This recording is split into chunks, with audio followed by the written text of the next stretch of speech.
परं ब्रह्मान्वेषमाणाः एषः वै तत्सर्वं वक्ष्यतीति तेह समित्पाणयः भगवन्तं पिप्पलान उपसन्नाः।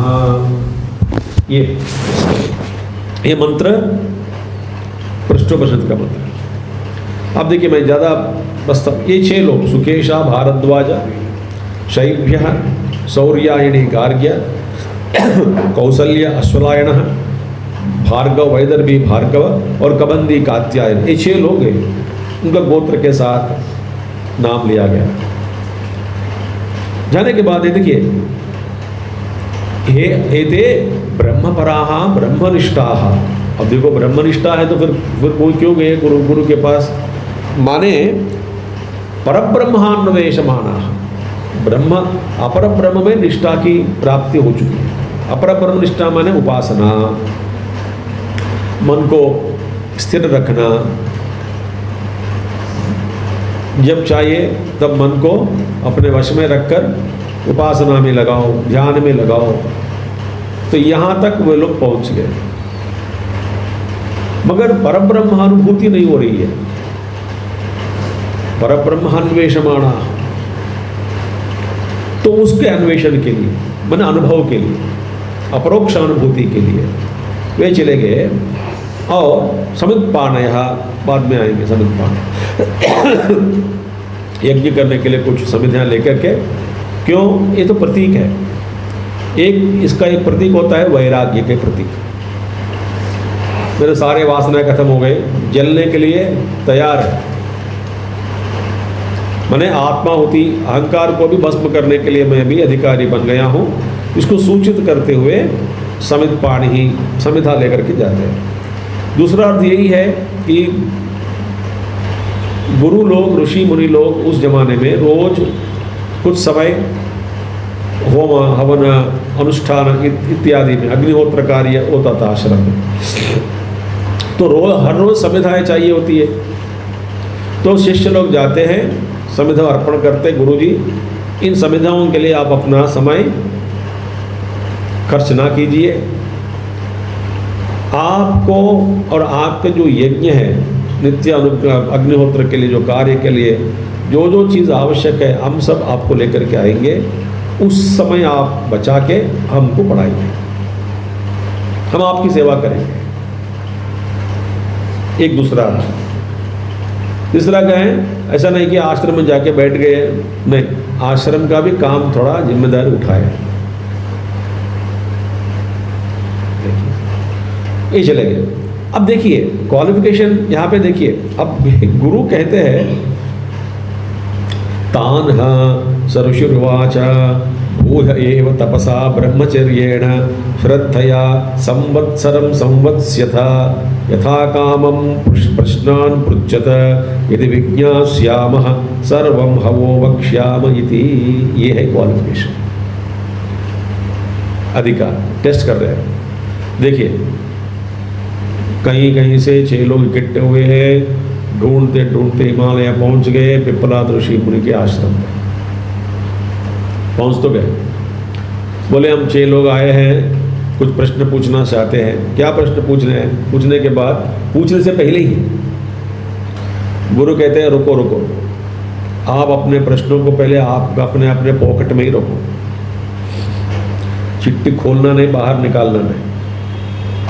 आप आए हैं, भूय एव तपसा ब्रह्मचर्येण श्रद्धया, फिर दोबारा तपस्या करो, ब्रह्मचर्य का पालन करो, श्रद्धा पूर्वक यहां पे रहो।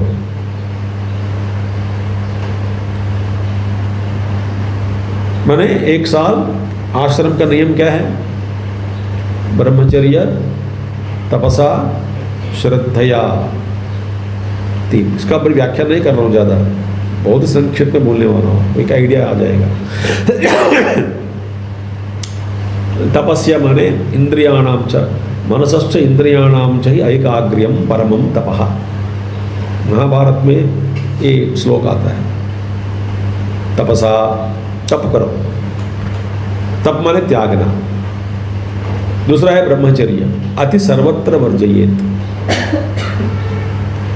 गुरुदेव कहते हैं ज़्यादा खाना, ज़्यादा सोना, जो कुछ भी हम ज़्यादा करते हैं वो ब्रह्मचर्य का भंग ही है। गुरुदेव का ब्रह्मचर्य का पालन माने सब संयम जीवन, संयमित जीवन। ठीक है, ये बहुत ही संक्षिप्त है, बार बार मैं कह रहा हूं आपको। तो ये ब्रह्मचर्य का पालन करो और श्रद्धा पूर्वक। किस लिए श्रद्धा चाहिए? अब देखिए मजेदार बात, यदि मैं होता, मैं जाके गुरुजी से पूछता हूँ, गुरुजी मेरा प्रश्न है, जवाब दोगे? अब गुरुजी कहेंगे हाँ बेटा देंगे, 1 साल रहो मेरे पास और श्रद्धा पूर्वक ब्रह्मचर्य का पालन करो, तपस्या करो, 1 साल के बाद सुनाऊंगा। यदि मैं जानता हूँ उन आपके प्रश्नों का जवाब, यदि मैं जानता हूँ तब मैं आपको बताऊंगा। ऐसा गुरुजी मुझसे कहा। तो मैंने कहा गुरुजी पहले प्रश्न तो सुन लीजिए, 1 साल के बाद कहोगे मुझे नहीं मालूम, मेरे 1 साल बिगड़ गया। 1 साल रहने के बाद गुरु बोलेगा अरे प्रश्नों का जवाब मुझे नहीं मालूम, ऐसा भी कह सकते हो आप। क्योंकि आपने कहा यदि विज्ञास्यामः, माने यदि मैं जानता हूँ इन प्रश्नों का जवाब तब बताऊंगा। भाई जानते या ना जानते, पहला प्रश्न कम से कम सुन लो। गुरुजी ने कहा प्रश्न भी अभी मैंने सुनूंगा, फिर मेरा समय बिगड़ जाता है। श्रद्धा, ये है विश्वास।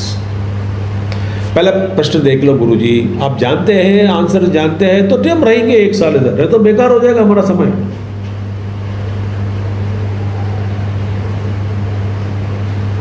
यदि विज्ञास्यामः, इफ आई नो, पूरा 1 साल के बाद बोलोगे मुझे नहीं मालूम। देखो, जैसे आप किसी रसोई घर में खाना बनाने के लिए किसी को बुलाया, अंदर तो चली गई वो बनाने के लिए, पूछा क्या बनाओगे? मैं क्या मुझे क्या बनाऊँ, मैं क्या बनाऊँ, मुझे कुछ आता ही नहीं। तो क्या होगा? फिर आया क्यों? पता नहीं, आप सिखाएंगे तो हम सीख लेंगे। स्त्री फेथ, ये गुरु सर्वज्ञ है, हमारे प्रश्नों का समाधान ये जरूर करेंगे। हमारे मन में जितने शंकाएं उसकी निवृत्ति हो जाएगी। विद्वान है, महात्मा है, और ये भी दुराग्रह नहीं देखा शिष्य भी, पहला सुन लो नहीं। तो ये 3 क्वालिफिकेशंस प्रश्नोपनिषद में आया है, श्रद्धा, ब्रह्मचर्य और मैं आपसे कहता हूं एक बात सुनिए। जब पूज्य गुरुदेव चिन्मयानंद जी महाराज, तो मैं कई बार उपनिषदों पर इनका व्याख्या सुनी, डायरेक्ट क्लास में, गीता पर, अन्य ग्रंथों पर। अब गुरुदेव का क्लास होता था कभी 6:30 बजे, कभी 7 बजे। अब 7 बजे गुरुदेव का सुनना है, और हम क्या है, चिन्मय मिशन में वॉलंटियर्स भी है, युवा केंद्र मेंबर्स भी रहे, तो हमको जाना होगा वहाँ पे 5:30 पौने 6 बजे तक। तपस्या के बाद में क्या, और घर दूर कितना दूर पड़ता है? 25 किलोमीटर। सो कुछ 3-4 किलोमीटर सुबह उठो, पैदल चलो, कुछ बस पकड़ो, फिर उतरो, फिर बस पकड़ो, फिर उतरो, कुछ किसी माध्यम से यज्ञशाला में पहुंच जाओ। वहाँ पे स्टेज तैयारी करे, BMA 4 जो बोर्ड लगता है वो ठीक करे, तो झाड़ू भी पोछा लगा दे, दिया लगा दे, फ्रेश मालाएं चढ़ाए। बहुत बड़ा स्टेज, लोग हज़ारों लोग आके सुनते थे। मॉर्निंग का पंडाल अलग होता था, उसके लिए सब व्यवस्था, सारी व्यवस्था ठीक से करना। फिर गुरुदेव आते थे, 1 घंटा प्रवचन। तो इतनी तपस्या के बाद, इतनी दूर से जाने के बाद, भाव से, भक्ति से, श्रद्धा से, तब आप उनके सामने बैठकर सुनोगे। आश्चर्य लगता है, गुरुदेव जो कहते हैं वो सीधा आपके हृदय के अंदर चला जाता है। समाया जाता है गुरुदेव के द्वारा पूरा ज्ञान, क्योंकि तपस्या करे तब ज्ञान मिलता है। इसलिए व्यक्तिगत रूप से ऑनलाइन क्लासेस में एगेनिस्ट हूं।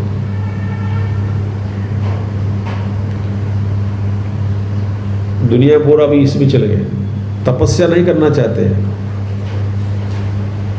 बैठ के एक कान में म्यूजिक, एक कान में प्रवचन।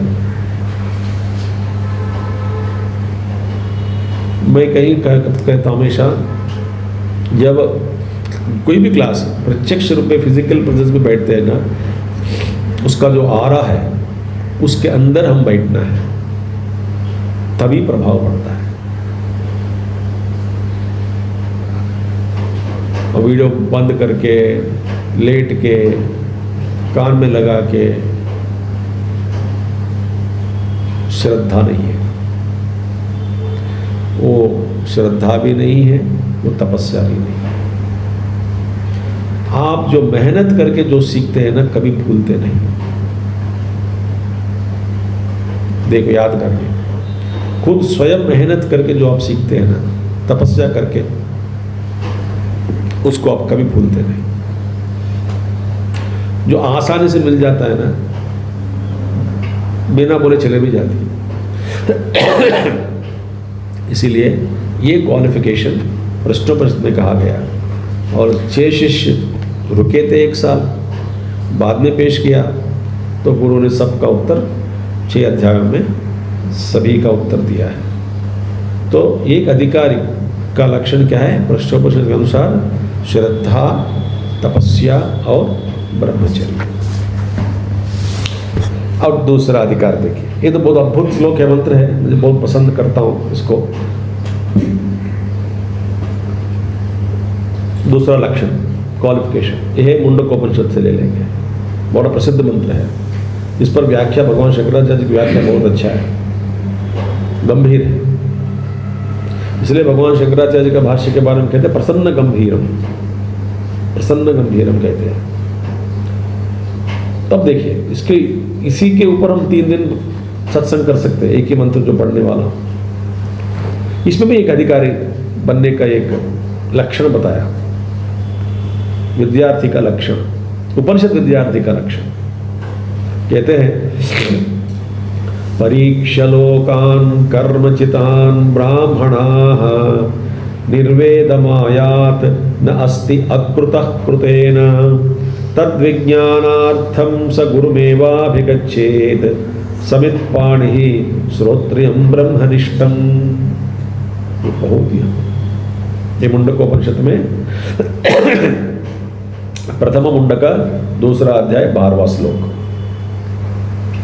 प्रथम मुंडक, दूसरा अध्याय, 12वां श्लोक। इसमें क्या है देखिए, कौन उपनिषद पढ़ने के लिए अधिकारी है? कहते हैं उपनिषद विद्यार्थी बहुत बड़ा शार्प होता है, उनकी बुद्धि सूक्ष्म हो गई। उन्होंने क्या किया? लोकान अनुभवान परीक्षा हैविंग एग्जामिन। एक आदमी ऐसा है, समझो ये आप ये विद्यार्थी यहाँ का, अब तक जीवन में जो जो अनुभवों के द्वारा उन्होंने गुजरा, जीवन गुजारा, कई अनुभव प्राप्त कर चुके हैं, एक नहीं अनेक। क्योंकि जीवन का मतलब क्या है? अनुभवों के सिलसिला, एक के बाद एक, एक के बाद एक, एक के बाद एक, एक के बाद, यही जीवन का मतलब है। श्रृंखला, एक के बाद एक। अब ये उपनिषद विद्यार्थी सूक्ष्म बन गया तो अपने अनुभवों का विश्लेषण करने लगा। अब देखिए, हम सब के जीवन में बहुत अनुभव हो चुके हैं, पढ़ाई, जॉब, ये वो, बहुत कुछ अनुभव प्राप्त कर चुके हैं। कोई कुछ लोग पसंद करते हैं, कुछ लोग द्वेष रखते हैं हमारे साथ, हमारे प्रति। बट ये सारे अनुभवों को विश्लेषण करना, इतने सारे मैं अनुभवों को प्राप्त किया, इन सारे अनुभवों के द्वारा मुझे क्या मिला? स्कूल गया, नौकरी किया, शादी किया, गृहस्थ का धर्म अपनाया,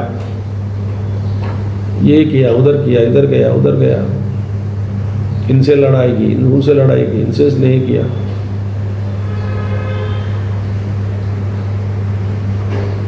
अनुभवों का जो एक ढेर बन गया, ढेर। आप एकांत में बैठकर सोचना है कि मैं कई अनुभवों को मैंने प्राप्त किया जीवन में, इन सब के द्वारा मुझे क्या मिला है?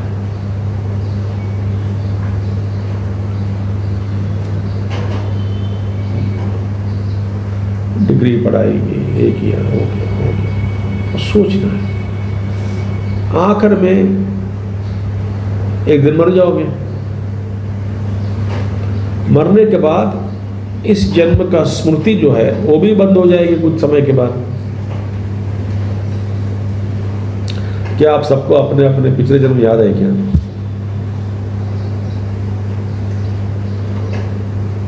तो आपकी कीर्ति, धन, दौलत, कमाई, जो कुछ भी आप नाम कमाया, अपना नाम रोशन किया, जो कुछ भी किया हो, सब भस्म होने वाला है, मिलेगा कुछ भी नहीं। इतना तक कि आप जो वेदांत तो सुना वो भी भूल जाओगे। स्मृति खत्म हो जाएगी। हर जन्म में लेना है, फिर जन्म लेके फिर आ ई पढ़ो, ABCD पढ़ो, छोटा सा बैग लेके स्कूल जाओ, LKG पढ़ो, UKG पढ़ो। मैं पिछले जन्म में डॉक्टरेट था, पहाड़ में जाओ। अब फिर नया शुरू हो गया खेल। अब ABCD भी याद नहीं रहेगा।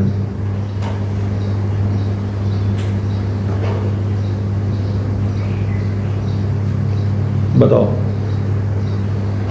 तो इसी जन्म में अपना मैंने नाम कमाया, कीर्ति प्राप्त की, 1000 लोग जानते हैं मुझे, कुछ भी नहीं। एक राख है, राख।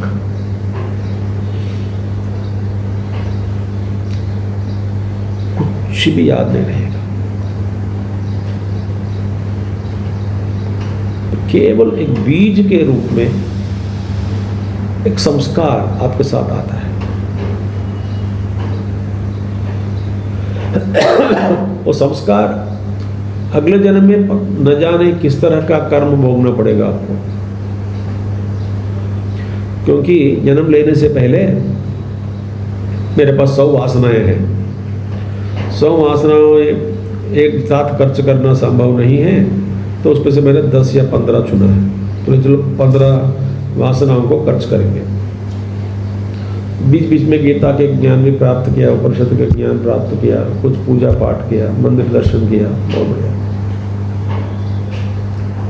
बट 85 वासनास आर देयर स्टिल, है ना, अंदर है ना बैंक में। 15 लेकर के जन्म लिया है ना, 15 खर्च नहीं करेंगे। क्यों?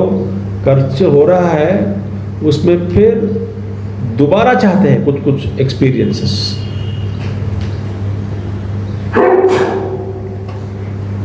पंद्रह खत्म कर लो, बैलेंस 0 कर दो, नहीं करेंगे। कुछ कुछ चीज़ें ऐसी है दोबारा रिपीट करना चाहते हैं, कुछ कुछ चीज़ें ऐसे हैं उसको और भी वृद्धि करके आगे लेकर के उसका जो व्यापकता बढ़ा के और फिर दोबारा भोगना चाहते हैं।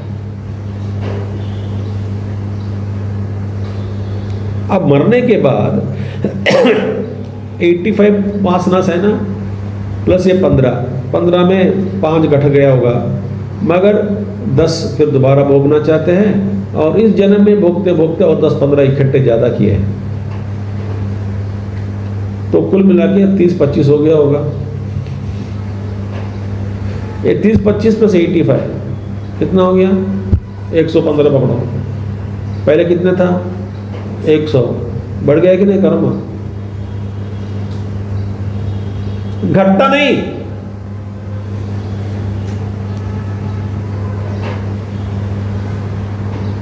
इसलिए संकल्प ही संसार है।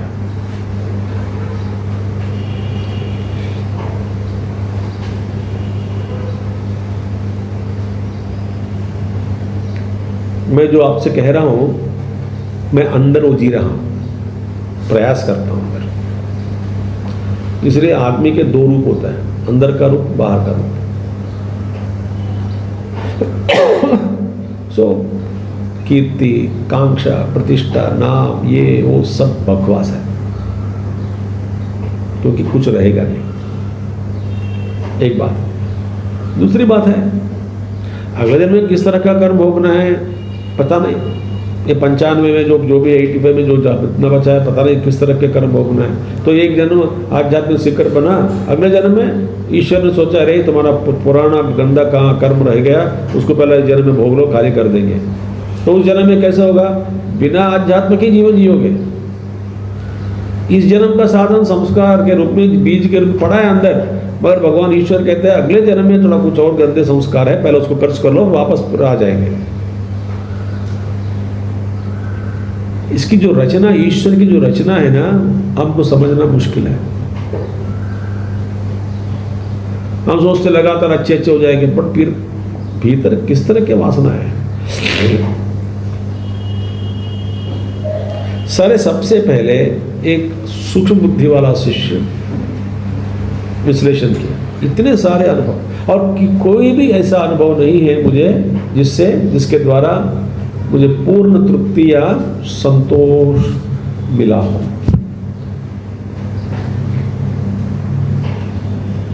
अभी तक आप जितना भी किया है,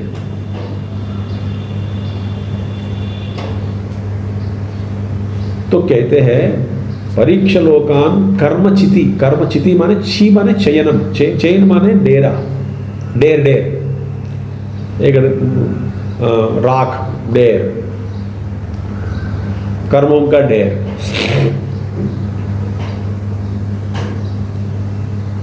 कर्मचितान लोकान, अभी इसकी व्याख्या करें दिन लगेगा। लोक माने लोक्यन्ते दृश्यन्ते अनुभव। अब देखिए, इस जन्म, इस पृथ्वी पे हम क्यों आए बताओ? क्योंकि हमारे इच्छाएं, वासनाएं हैं, ऐसी वासनाएं हैं, उन सबकी पूर्ति इसी लोक में ही संभव है, दूसरे लोक में मिलेगा नहीं। आपको सिंघाड़ा, रसगुल्ला खाने की वासना है, कहाँ मिलेगा? इस लोक में, वो भी कलकत्ता के पास जन्म ले लो। मैं जोक नहीं कह रहा हूं। और हम क्या करेंगे बताओ जीवन में? जहां जहां जाते हैं, जो जगह छोड़ते समय वहां पे हमारी इच्छा रख देते हैं, अगले जन्म में और एक बार कम से कम जन्म लेना तो इधर लेना है, और एक बार आएंगे इधर, मजा आएंगे, अगले बार नेक्स्ट टाइम ज़्यादा समय बिताएंगे। माने हर जगह छोड़ते समय एक इच्छा को वहां पे छोड़ कर निकलते हैं ना, वही बंधन है। लोग बोलते हैं हाँ स्वामी फिर कब आओगे? मुझे नहीं मालूम।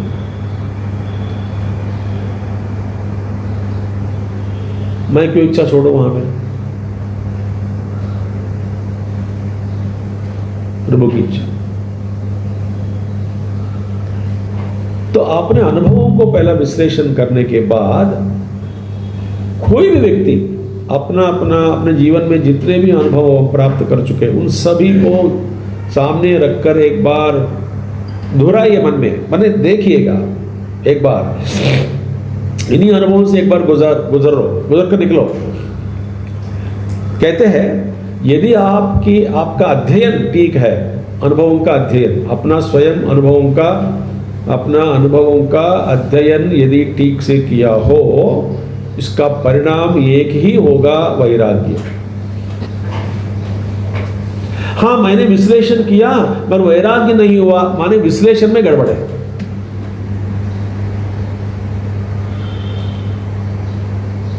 समझ आ रही बात आपको? विश्लेषण किया है, वैराग्य जरूरी है। मैं किया हूं पर वैराग्य नहीं हुआ, और भी द्वेष बढ़ रहा है, जलन बढ़ रहा है। भगवान मुझे हाँ, मैं अनुभवों को विश्लेषण करने के बाद ये पता चला कि मुझे भगवान धोखा दिया। एक निर्णय पर पहुंच गया, गुरु धोखा दिया, पारिवारिक सदस्यों ने मुझे धोखा दिया। हरे अनुभवों को विश्लेषण करने के बाद उसके प्रति लालच बढ़ गई, धन के प्रति मोह बढ़ गया। ये भी आप कहते हैं यही निकला नतीजा विश्लेषण करके। इसका मतलब विश्लेषण में ही आपका गड़बड़ चला। उपनिषद कहते हैं यदि आप अपना अनुभवों का विश्लेषण करके इसमें क्या मिला है यदि आप सोचोगे, फिर निर्वेदम आयात कुर्यात। कहते हैं शंकराचार्य जी भाष्य में, विश्लेषणों के बाद वैराग्य को अपनाओ, वैराग्य को वेलकम करो, वैराग्य का अभ्यास करे। क्योंकि कोई भी ऐसा अनुभव नहीं है जो अनुभव मुझे पूर्ण आनंद दिया हो। प्रत्येक अनुभव में कुछ लोभ, उस लोभ की पूर्ति के लिए और एक इच्छा छोड़ दिया।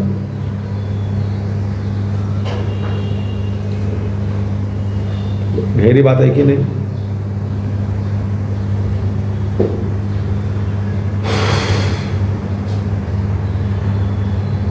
इसलिए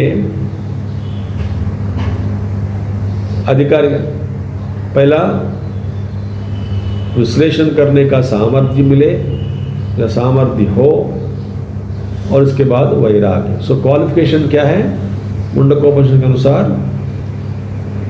वैराग्य।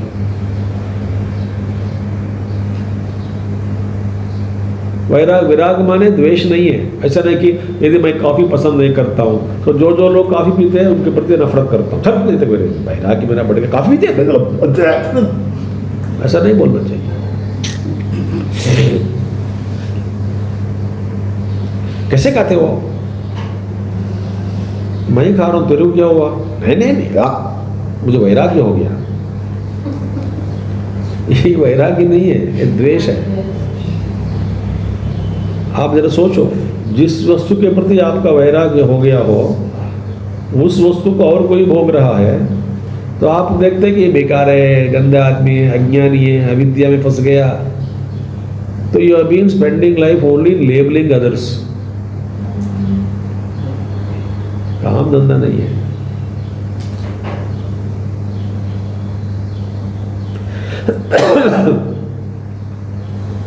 वैराग्य माने मेरे मन में इस वस्तु के प्रति कोई इच्छा नहीं है। कुछ लोग खाना चाहते थे, खा ले।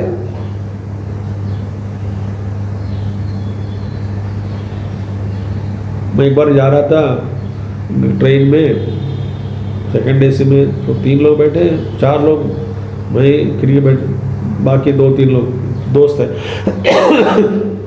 9 बजे 9:30 बज गए, मैं सोता नहीं हूँ। वो सोच रहे कि बाबा जी सो गए तो अपना बॉटल खोल के पी सकते हैं तीनों। मुझे क्या हूँ, मैं पढ़ते बैठ गया। वो देख रहे थे बाबा जी सोए नहीं, उनके सामने एक बॉटल कैसे खोले अभी, विस्की जिन जो भी है लाके है बेचारा, वो परेशान में थे। मैंने कुछ सेंस किया तो फिर बोले आप क्यों सो नहीं रहे हो करके पूछा। अरे स्वामी जी कैसे बोलूं, हमको पिए बिना नींद नहीं लगती है। तो पी लो, किसने मना किया? आप बाबा जी बैठे सा, बाबा जी क्या, मैं तो नहीं पीऊंगा, आप पियो। बस यही है, ज्यादा पी के मेरे ऊपर वमन नहीं करना, बस इतना है। उठते उठते बड़ा करके मैं नीचे बैठता हूँ, मेरे ऊपर आ गया। पीना है तो पी लो, आपको कोई एतराज नहीं है? बिल्कुल नहीं है। आप कहोगे बाबा जी आपको भी पीना है तो एतराज हो सकता है। अब क्या ज्ञान दूं बैठ के, पी लो। सो वैराग्य का मतलब क्या है ना, मेरे को कुछ पूरी दुनिया के प्रति वैराग्य हो गया मगर द्वेष नहीं है।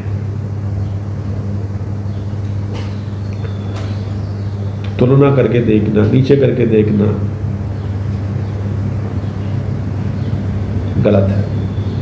वैराग्य माया। फिर दूसरा लक्षण क्या है इसमें? अच्छा, उस तत्व को जानना है।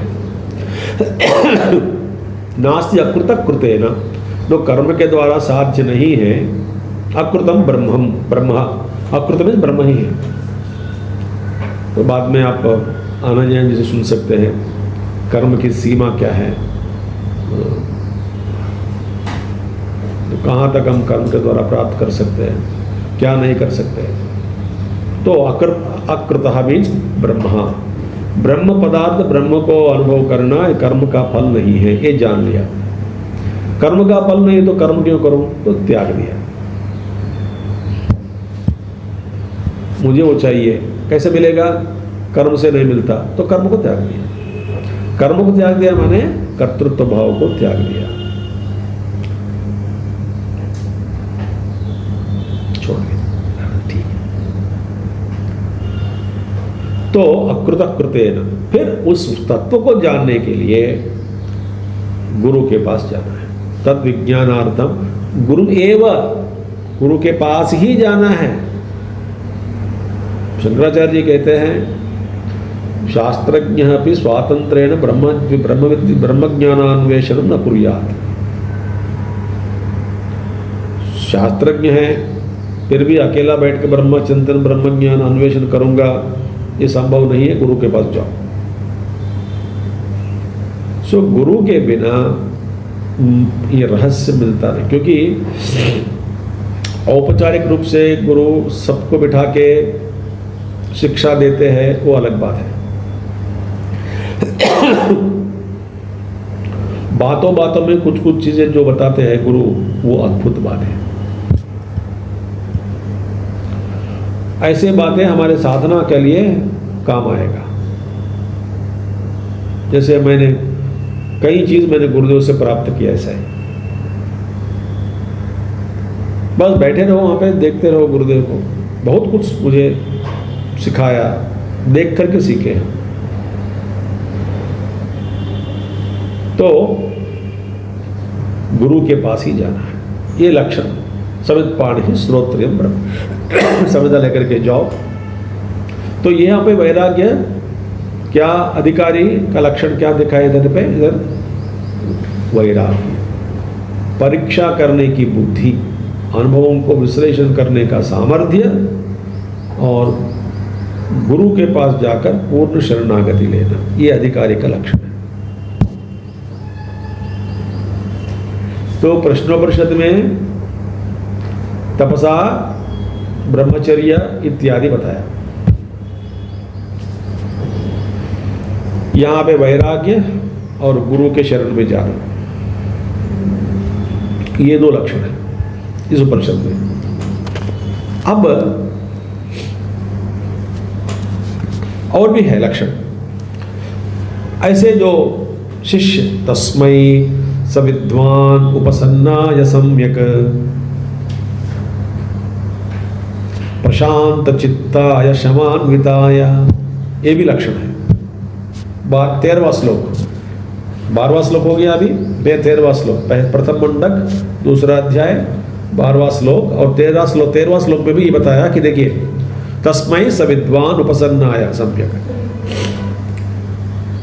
बड़े विधि विधान से गुरु के पास चले गए, हाथ जोड़ दिया विनम्र भाव से।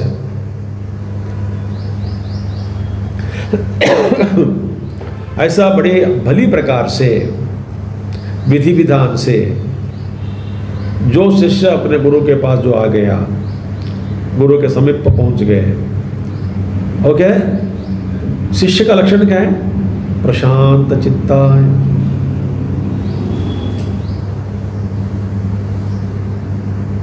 जब पूज्य गुरुदेव कैंप करते थे ना सिद्धबड़ी में, कई जगह पे, खास करके सिद्धबड़ी में जब जाते लोग आते हैं कैंप गुरुदेव को सुनने के लिए, पहला दिन रहेंगे, दूसरा दिन घूमते रहेंगे क्लासेस बंक करके। ब्रह्मनिष्ठ पुरुष में बैठे हैं, मैकडॉनल्ड जाना, उधर जाना, शॉपिंग जाना, ये जाना, वो जाना, सुधरते नहीं। चंचल मन, बस चित्त प्रशांत नहीं है, क्या सुनने में आएगा। गुरु देखता है आपका चित्त कैसा है, दिख जाता है।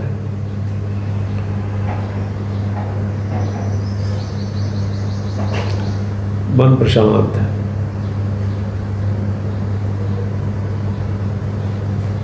सारे इच्छाएं खत्म हो चुकी हैं, मन दुनिया की ओर भाग नहीं रहा। बस गया गुरु के पास, अपने आप को जानना चाहता हूं, अब मेरा चित्त प्रशांत शांत।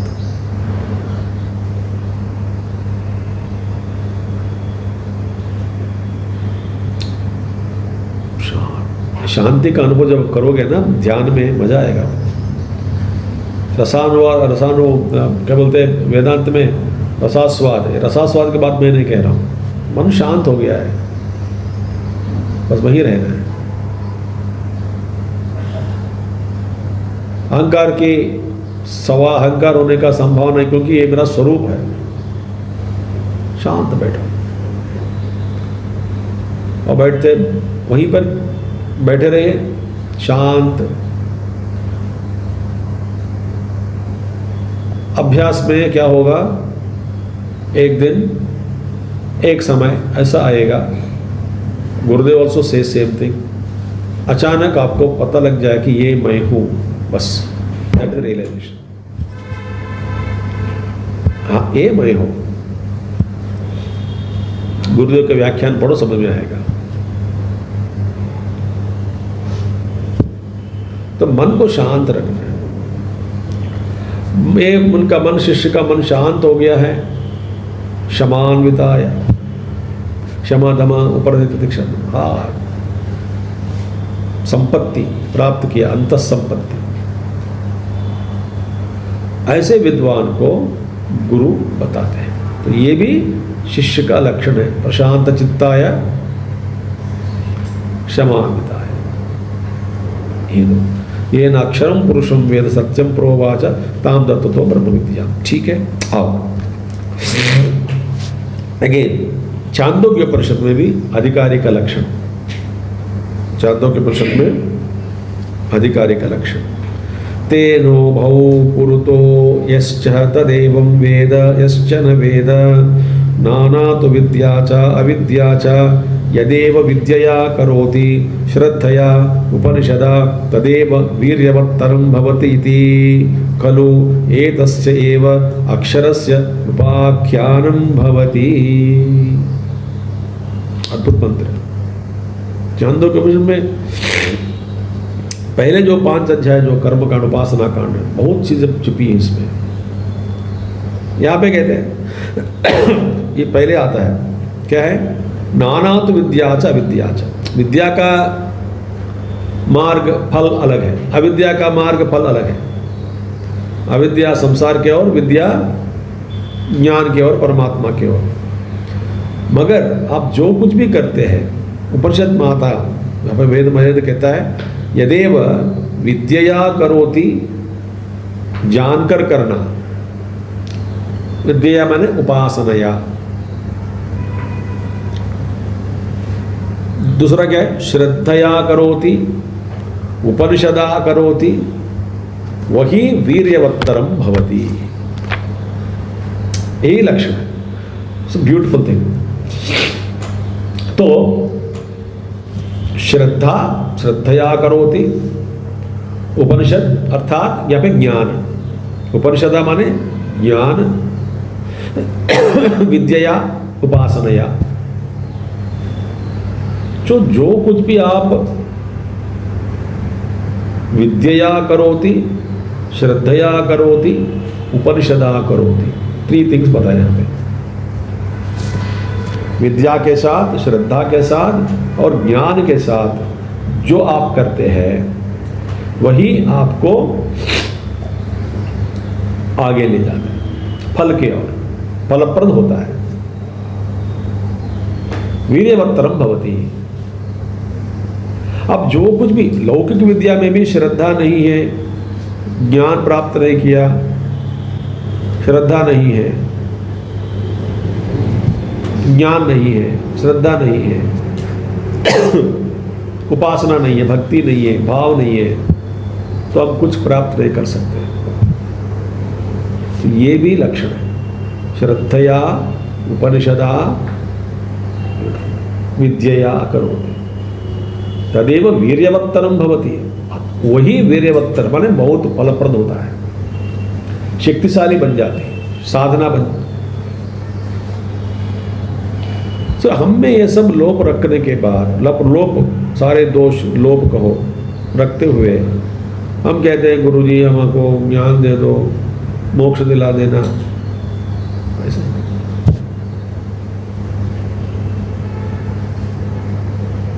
तो ये है उपनिषदों का प्रश्न, सॉरी अधिकारी का लक्षण। प्रश्न कई प्रश्न पूछे थे। एक प्रश्नों के बारे में 1 2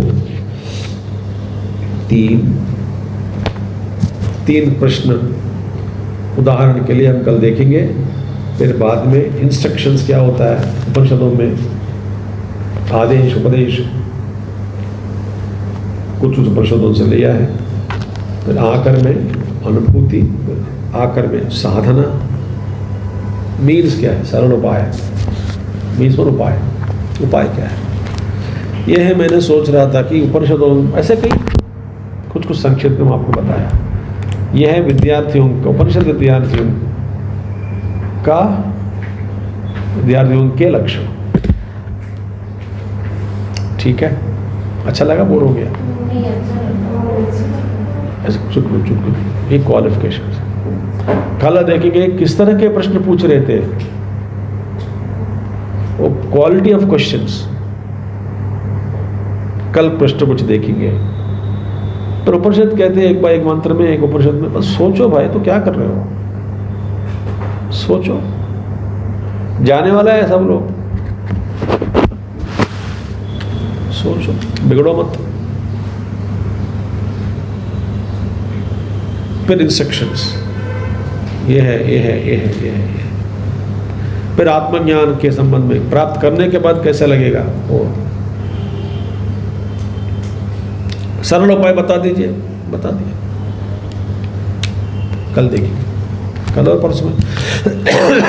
ओम पूर्णमदः पूर्णमिदं पूर्णात् पूर्णमुदच्यते पूर्णस्य पूर्णमादाय पूर्णमेवावशिष्यते। ओम शांति शांति शांति। हरि ओम श्री गुरुभ्यो नमः। हरि ओम। सद्गुरुनाथ महाराज की जय। Thank you. हरि ओम।